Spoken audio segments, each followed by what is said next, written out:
Hello, everyone. How are we doing today? Welcome back to another episode of KimUnity Soulutions Podcast, the only podcast that turns workplace challenges into real-world solutions. I am your host, Kim the SME, and today we have Miss J. Miss J is joining us, and she's going to be talking about her experience in the workplace as a Generation Zer. Hey guys. Now, if you tuned in to the previous episode, I believe the title was Free Flow. You heard me talking about being in the zone and being interrupted. And then unexpectedly, my daughter comes in and she is complaining about her workplace. She's speaking about her experience in the workplace that day and how her manager was yelling at her and wasn't training her properly or training her at all and had high expectations. And so what I said during that episode of Free Flow was that I would come back with an interview with her just to get her perspective on what transpired, what she thinks should have happened. And I really want to just look at and compare when I was her age. Right? When I was her age in the workplace, starting out with really no major financial responsibilities and how it was so easy to quit back then. So that's what I want to get from Miss J today. Hello, Jay. How are you doing today? I'm really good. How are you? I am very, very well. Do you remember the conversation that we had before? I just played it so it'll be fresh in your mind as far as what happened, because I was actually recording when you walked in the door. Do you remember your frustrations then? Yes, I do. Like spot on, actually. Tell us about it. So I was getting off of work. Well, I actually left super early because I was just fed up with the poor conditions that were going on at my job. I felt like it was poor knowledge between the staff, but not only was it poor knowledge between the staff, it was we weren't educated on it. We had a new system within our job and nobody knew how to work it, not even our managers, but they wanted us to work so hard and like go so hard for them when they didn't even take time to teach it to us or show it to us or just anything like that. Okay, so basically they had new systems with new procedures and you all weren't getting any time to be aware of the changes or prepared to process transactions. And we're not going to be talking about the company's name or anything like that, any manager's names. It's more about the experience, okay? Yeah. Okay, so I just want to make sure that we have that understood. So before we go there, let's talk about where you first worked. So you're 18 now. When did you first start working and what was your first job? So my first job was at like a recreational jump place, like for kids to just jump around and just have fun. And I started working there, like I said, around 15 or 16. And we kind of had the same experience that I did at my most recent job that I have left. Now I'm gonna remind you that that's not your first job. Hello. You had another first job that lasted maybe some hours. Do you remember that? Yeah. So I definitely forgot about that. I had a job at an ice cream shop. But can I tell them the story? Yeah.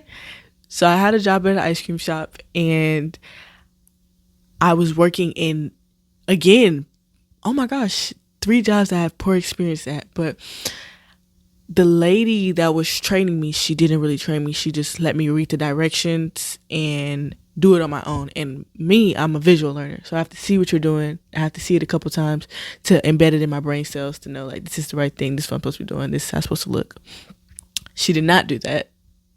And I was making a milkshake or something. I was making something that I did not know how to make. And a customer came in and I was making their stuff and it spilled all over me. I kid you not. I was crying so bad. Everybody around me thought it was such a joke. I called my mom.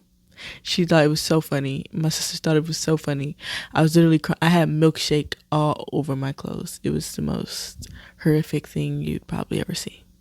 So, yeah. Okay. So yes, that was her very first job, was at an ice cream place. And I was disappointed because she left within hours after starting. Yes. Yes, it was poor training. I believe the person that was training her was young as well. Is that accurate? Yes.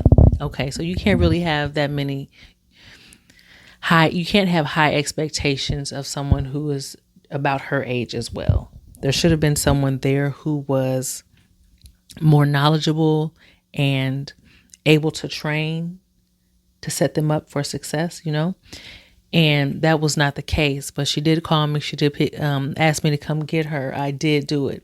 And as she just said, she's had 3 experiences, right? Yeah, let me say something. Okay. And I really do want you guys to keep in mind that I come from structure. If you guys really listen to my mom's podcast, she's really structured. She's really organized. She really tells you exactly how she wants things, exactly how she wants you to do it. Everything's so perfect, like the description of how it's supposed to look and the steps, the exact steps of what you're supposed to do, where you're supposed to find. She has everything so on point. So when I get to someone else and I'm not educated the right way, it kind of is like so frustrating because I know my mom would have done it like so right. I'm glad you added that because I didn't even think about that. Yeah. I didn't think about how you're raised compared to the atmospheres that you're being put in. Mm-hmm. So I didn't think about that. So thank you for adding that. And so, I'm gonna come back to that. So yeah, so she was being trained at this first job by someone who was around her same age. And like she said, there wasn't that much structure.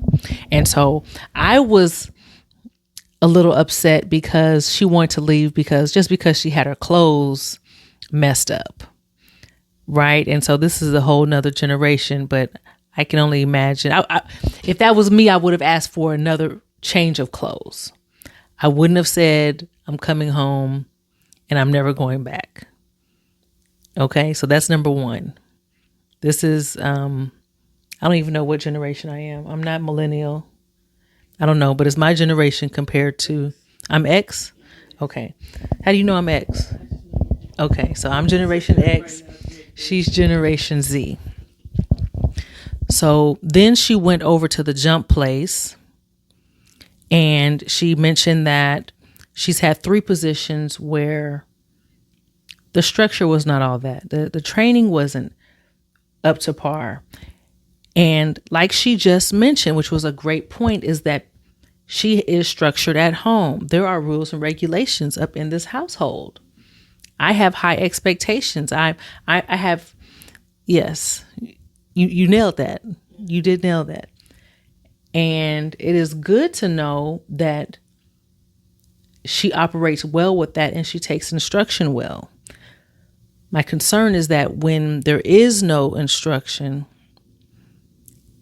you get frustrated. Is that accurate? Yeah, that is accurate. Okay.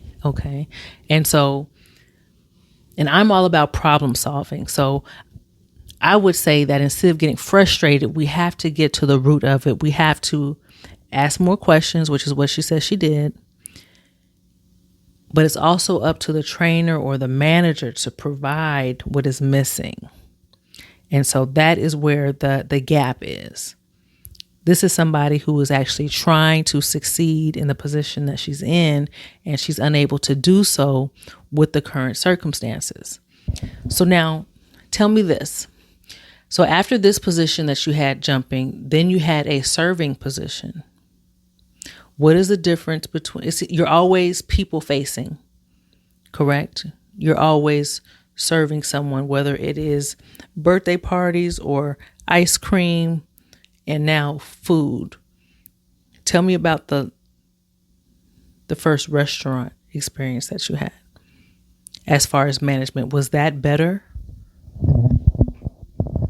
So, yes, I think that one was better because my manager, she was very strict on what she wanted and what she didn't want and what she wanted to see and what she didn't want to see. Everything, I can say, like, some things that weren't strict were like it being unfair. Certain things be unfair, like you could wear this but I can't wear this, or you can do this because you're older than me but we're doing the same job, but because you're older than me I can't do that. Or another thing she would probably do was like, remember I used to tell you about us taking days off.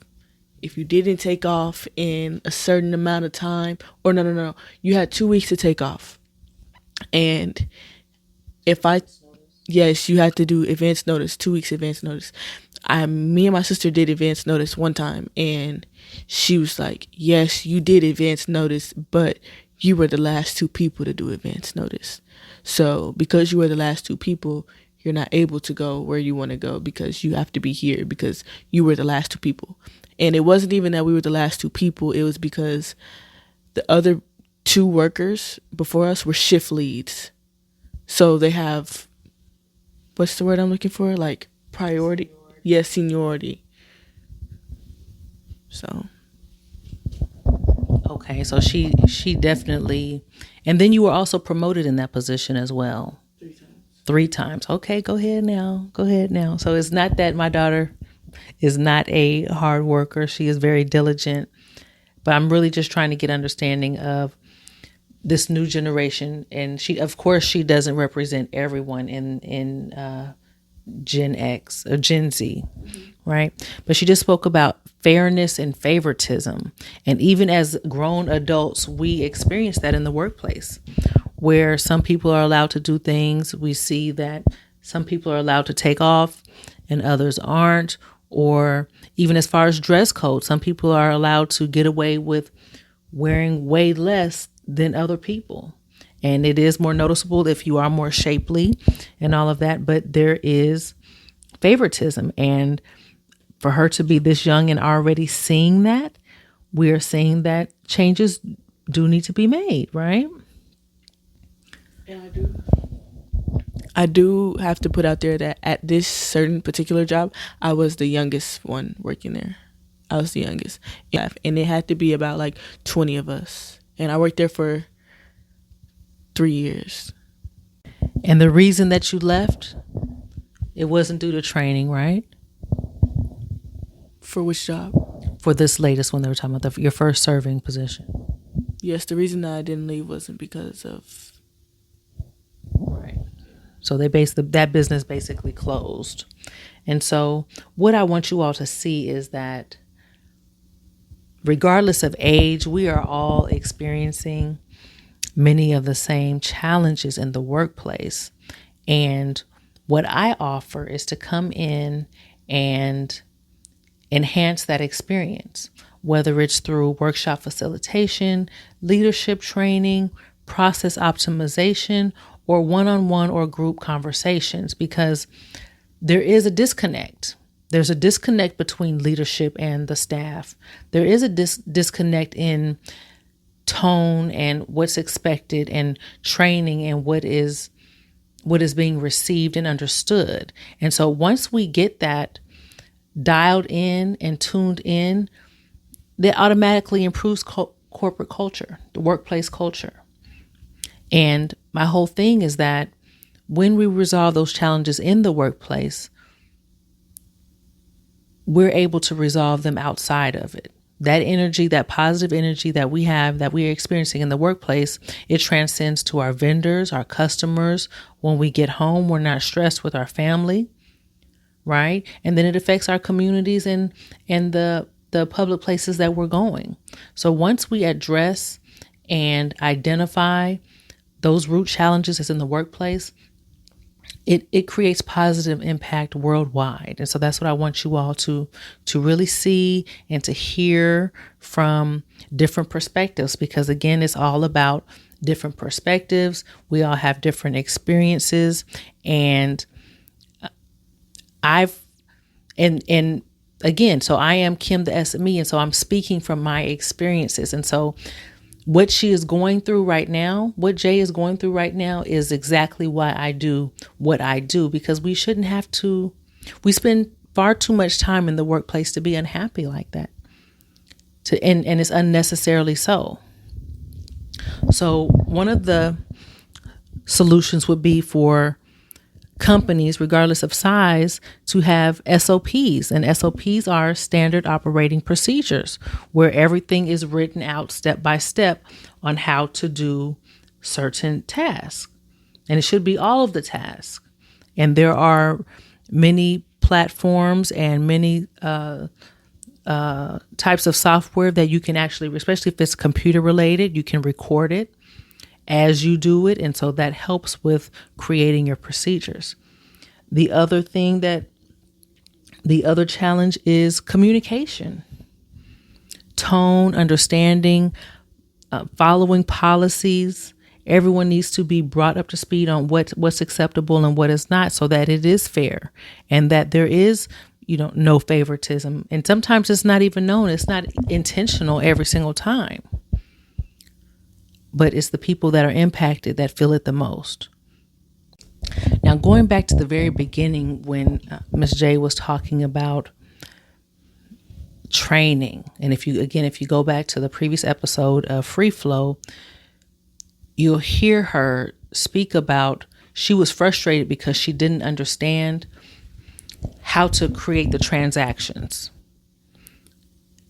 And it wasn't just her frustration with not getting it for herself, but she is frustrated because her customer is being impacted. She's getting a long line. She sees that their frustration. She knows what the customer experience is supposed to be about.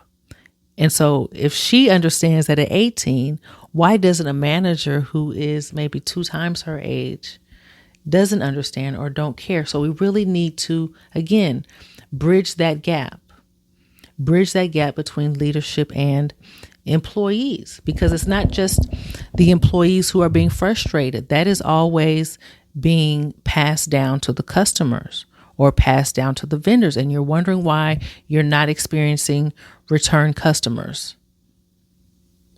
You wonder why you're getting bad reviews. You wonder why, you have a bad reputation. Your company is on Glassdoor because of the customer experience or employee dissatisfaction. There are simple fixes to it. We just have to be mindful of it and to make sure that we're making the proper changes, because many times we're making changes that are not directly impacting the root of the problem. So that problem persists.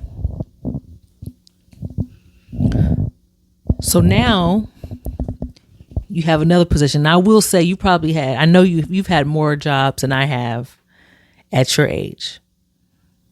From when you started to your age, you've had more positions than I have, which is good though, because you have different experiences in different industries and it's under different management. So you're facing different management styles, different customer bases. So that's a good thing. So don't ever think that that's not, right? And it also shows that you have high expectations, right?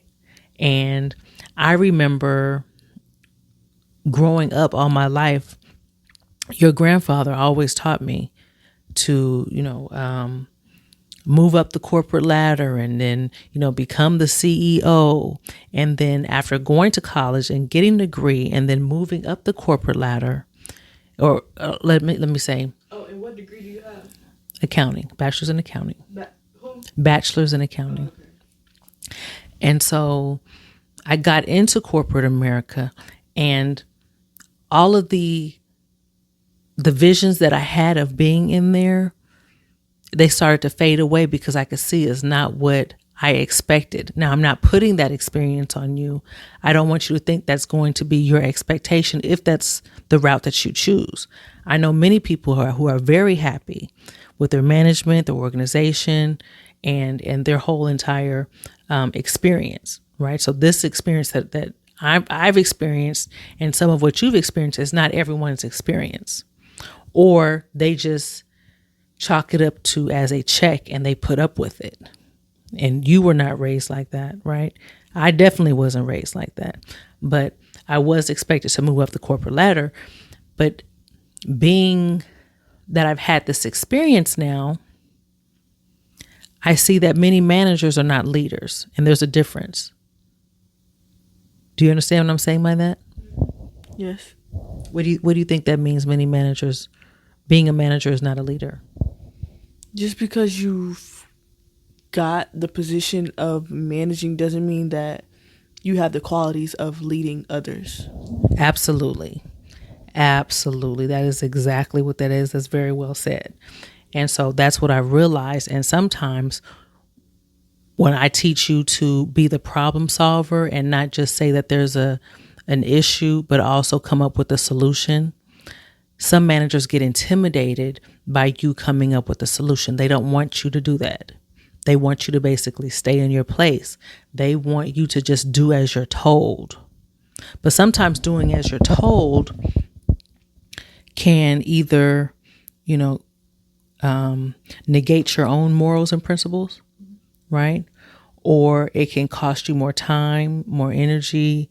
It could be a more strenuous process of completion. Maybe you know a quicker way, but they want it done another way. But before you make any changes, this is for your future reference. Before you make any changes, even though you think you have a quicker way of completing something, you always need to see how it impacts somebody else. You can never go into a position and automatically start making changes because you have no idea why it's implemented that way.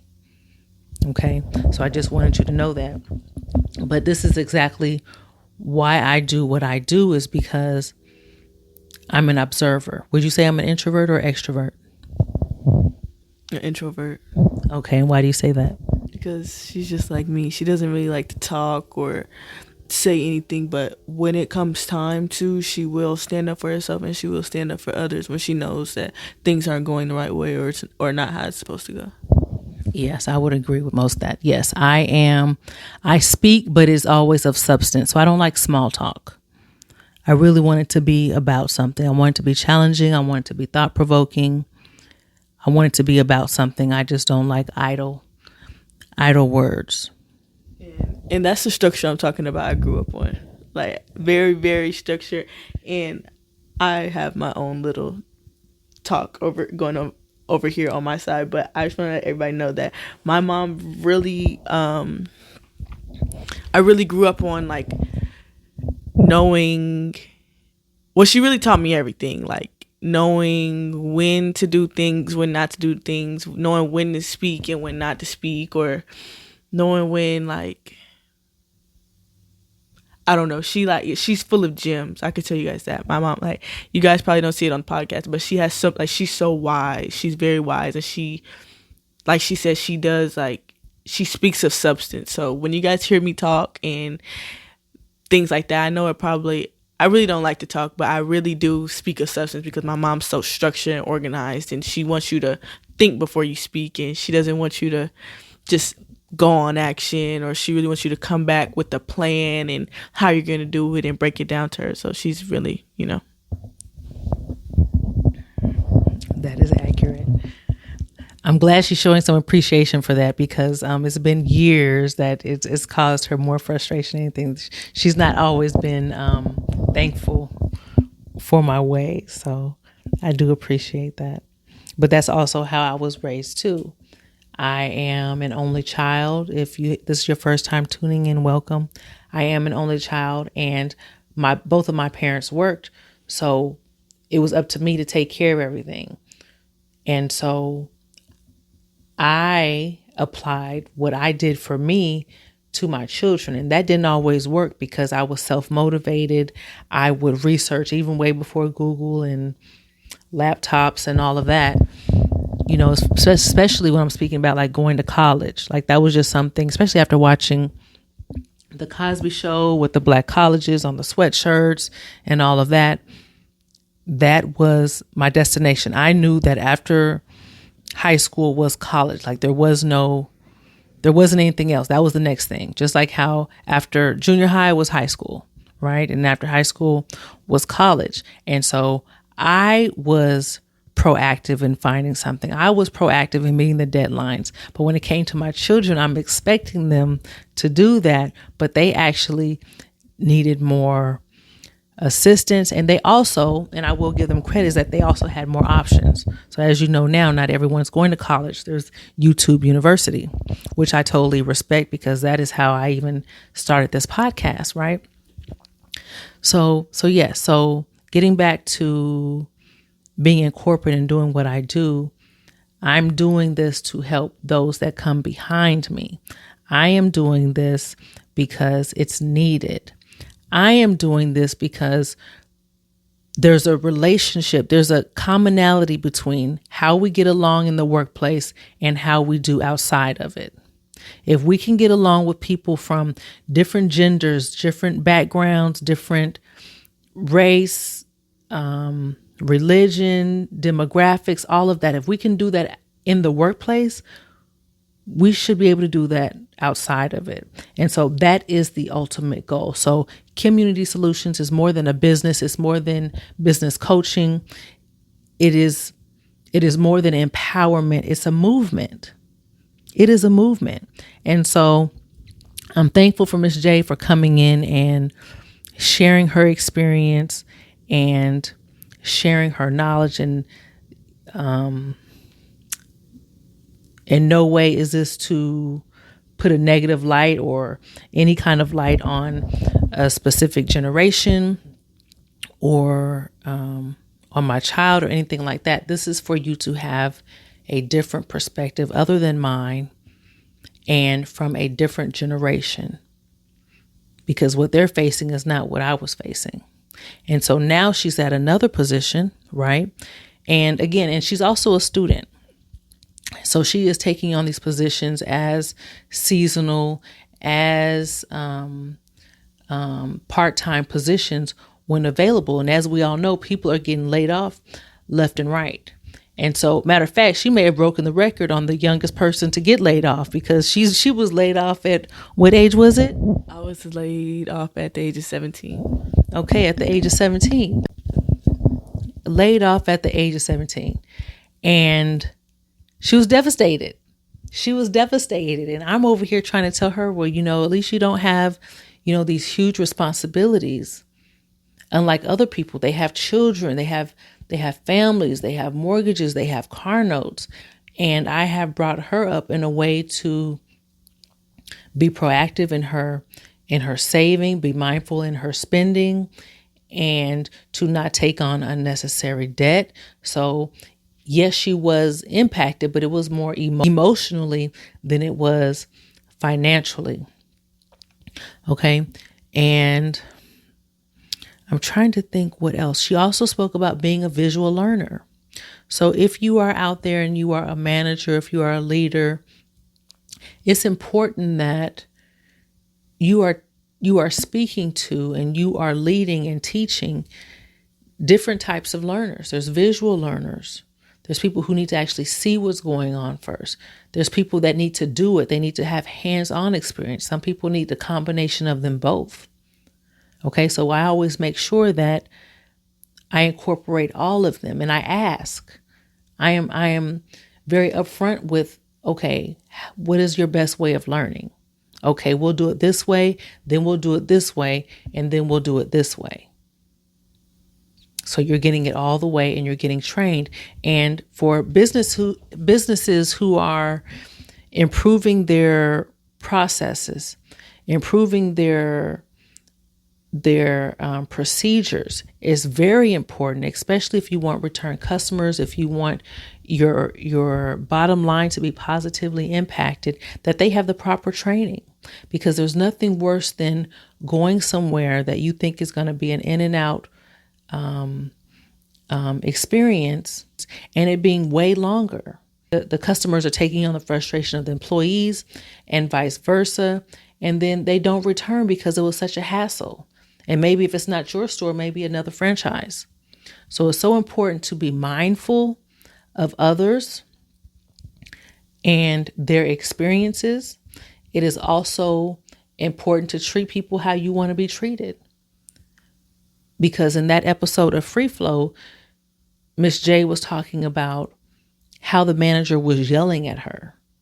And we don't tolerate that. I've seen that. I've seen adults, I've seen people in their 30s and 40s being yelled at in the workplace and sat there and cried all night, probably, and I'm pretty sure because they needed the job. But in no way, shape, or form do you have to put up with that. Know that, God is in the blessing business, and I'm not sure what religion you are. I'm just telling you what I believe in, but there's always something better out there. Jobs and everything that you see around, those are only resources.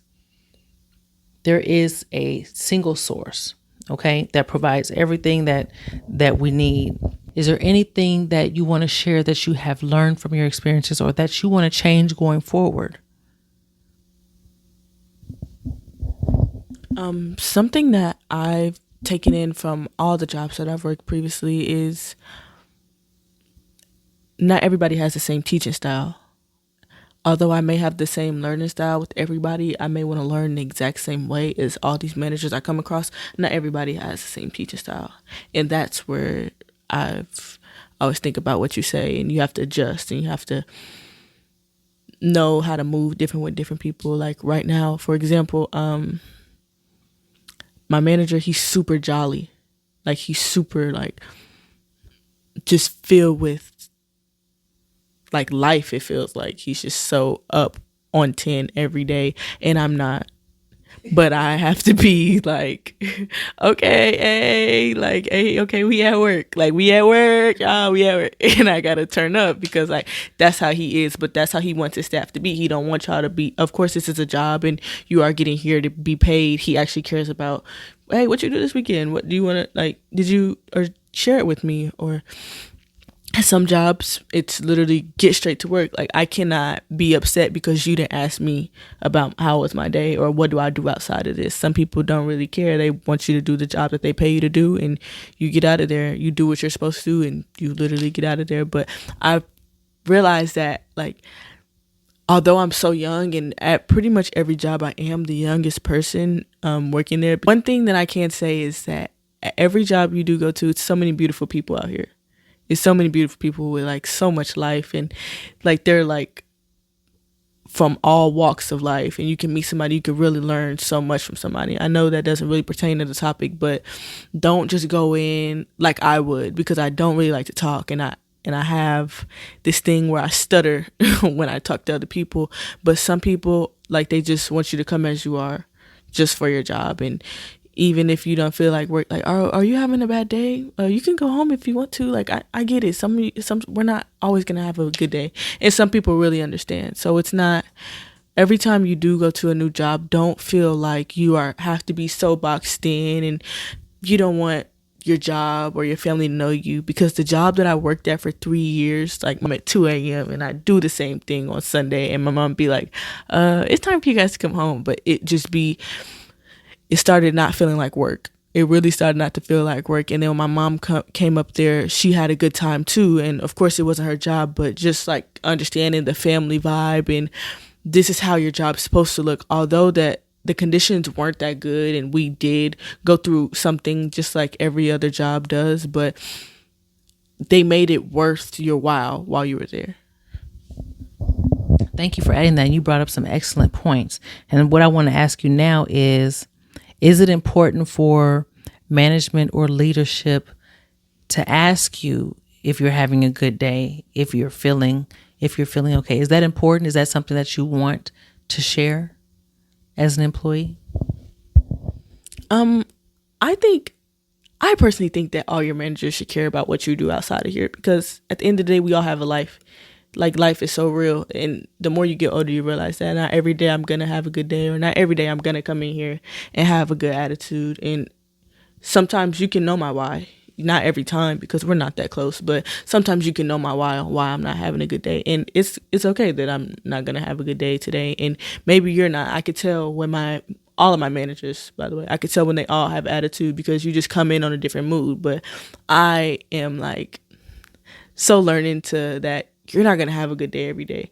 Or if you are, actually, no, you're not going to have a good day every day, but it's always things you could do to cheer, like me asking you, if you come into work and me asking you, hey, you don't really seem okay, what's wrong? Me asking you probably would have helped you out. You just had to get it out. So I feel like these little things that, again, we don't know what your religion is, but what God puts on our heart to ask other people to make sure like they're okay, or do they need help, or do they just need anything, and that could just fix their whole day up. Thank you for sharing that. And once again, you're again making excellent points, because just like you really want someone to ask you and you don't have to share your why, like you said, you can choose to share your why. Growing up, and your grandparents just like I do, that's not something that we share. We're very private. And so that's the difference with the generations as well, is that previous older generations, they didn't share their information. They don't like Facebook. They don't like putting their business in the streets. They don't put their face on anything. They will not give up their social security number. They want to know why you need your last 4 digits. So asking them, they always kept business separate from personal, right? So that is another difference between generations, is that the younger generation is more willing to share and open up. It's super transparent. Very transparent. Where the older generation is like, it's none of your business, or they will be very vague, be very, I'm okay, or it'll get better, or. That's you too, though. That's what I'm saying. That's me. That's me, because I don't like sharing. If I get comfortable and when I feel like sharing my why, just like how you said, you worded that perfectly, then I will share it. You also talked about there being so many different people that you've met, and that they were beautiful people. Tell me about misconceptions. Tell me about misconceptions, because we have a problem with seeing people and thinking that we know them or know about them before we actually do. We have these preconceived notions. We are judgmental. We are grabbing our purse, locking our doors. It's all misconceptions. And people think that just because you have a title, that means you are that, when really, how should I say it? People that have these titles, they're expecting more respect, when really your title only determines your pay and your responsibilities. It does not determine your level of respect. So please talk to us about misconceptions, because you spoke about there's so many beautiful people out there. Did you not know there were more beautiful people before you started working? I always knew there was beautiful people in the world. God made beautiful people. That's what he did. But I did not know that people, it kind of made you tap into like, dang, like you're human like me. Like you go through things just like me. And the more like you talk about things, it's like, okay, we can both do this to figure this out. Even now, like you meet people like online. Don't meet anybody online, but where I live at right now, our schools are very close to each other. So I get to, and this is going a little off, but I get to meet beautiful people like on the internet, and we go to school together, or we're in the same grade and we know each other. And sometimes you feel like you have nobody, and you could talk to people that you don't know. You're kind of, do you feel like you'd be better telling like something deep to a stranger than somebody you know? Because I feel like it'll never, who you gonna tell? That's how I feel. So these were the people I work with. You don't know anything about me. Like we don't know anything about each other. And I could just confide in you, and I know it's not going to go anywhere. Or even if it does, it's nothing about our job. Because we're having so much fun at work, we realized that we have to leave work and we have to go back to the outside world. And that's where you find these beautiful people at. Like for their birthdays, they would invite me to their birthdays, or for my prom, they threw my prom at the job, or Christmas parties, Halloween dress ups. Like they incorporated everything. Even in my school, like they incorporated everything to to make sure like I had a great senior year, I had a great junior year. Like they made sure that some of them even tried to show up to my volleyball games. Like, it got a little realer than, oh, we're just work friends. And mind you, I still, again, was the youngest person at my job. So it was kind of like many little parents, obviously nothing compared to my mom, but many little parents walking around like, oh, like, hey, you need this. Like they wanted to pay for my dress. They wanted to pay for my eyelashes. They wanted to pay for, like, when it came to prom and stuff, like they always wanted to help out. So that's how I know it's beautiful people. Like money aside, like they really wanted to know what you did with your life, how you were going to get your next hairstyle, what you were going to do to your nail. Like they just want to know everything about it. And they were so genuine. That's how I know it's beautiful people. That's beautiful. Now, did they act like that for everyone, or was it just you? Was it something special about you? Did everyone get that same treatment? If it's in the workplace, then it would be everybody at work, right? Mm-hmm. But like you said, you're younger, so not everybody was going to prom. But did you see that displayed with other people, or was that favoritism like you had mentioned before?